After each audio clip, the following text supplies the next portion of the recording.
Muse Digital 微思數碼教你揀啱相機記憶卡。又係我攝影特工梁心妍繼續同大家解構下記憶卡啦。你咪以為記憶卡只係儲存資料咁簡單喎？其實市面上已經有附設咗 WiFi 無線資料傳輸功能嘅 SD 卡出售，例如係東芝嘅 Flash Air WiFi 記憶卡咁。未聽過就等我而家講過你聽啦。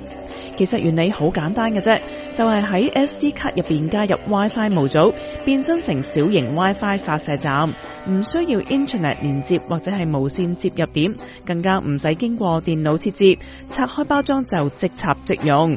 使用 WiFi SD 卡就可以唔需要打開相機攞出嚟嘅記憶卡，又或者係插線落電腦過相，而係透過 WiFi 信號直接將啲相傳送到手機或者係其他嘅裝置。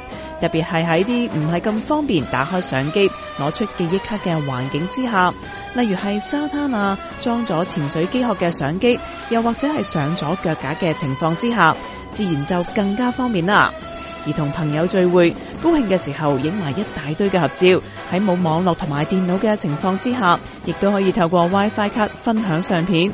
又或者係去旅行食好嘢，亦都可以透過 WiFi 卡將相片傳送到手機或者係平板電腦，即時上載到社交網站晒下命。你可能會話，用手機影都可以隨時 send 相俾人啦。但係你唔好忘記，我哋係專業嘅攝影人，絕對講求照片質素。用 WiFi 卡配合埋專用嘅手機 app 分享相片，唔經壓縮，可以原檔傳送，自然就可以保留翻相片嘅質素啦。咁而且 WiFi 卡唔係淨係局限喺數碼相機用嘅，仲兼容埋視頻、音頻、PDF 等其他多種檔案格式嘅無線共用添。最緊要嘅係你唔使特登去換一部內設 WiFi 功能嘅相機啊嘛。攝影特工由 Toshiba 東芝記憶卡港澳區指定代理商 Muse Digital 微思數碼贊助。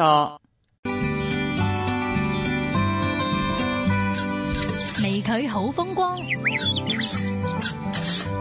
好啦，翻到嚟最後一節嘅微距好風光啦。啱啱呢就係由我分身啊，成為攝影特工，同大家呢介紹有 WiFi 功能嘅記憶卡啦。又係時候同大家玩下有獎問答遊戲啦。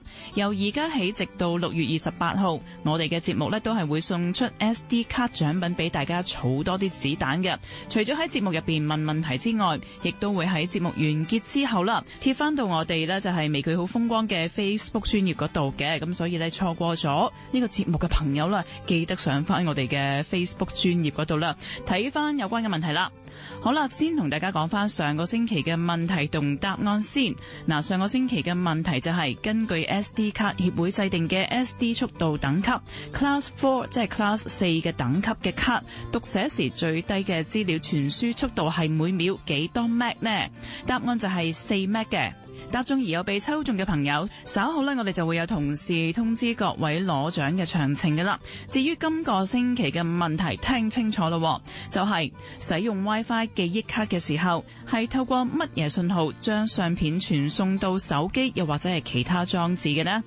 知道答案嘅朋友，即刻將正確嘅答案連同你嘅名同埋聯絡電話 send 嚟我哋微距好風光嘅電郵信箱，電郵地址就係 macro@metroradio.com.hk 嘅。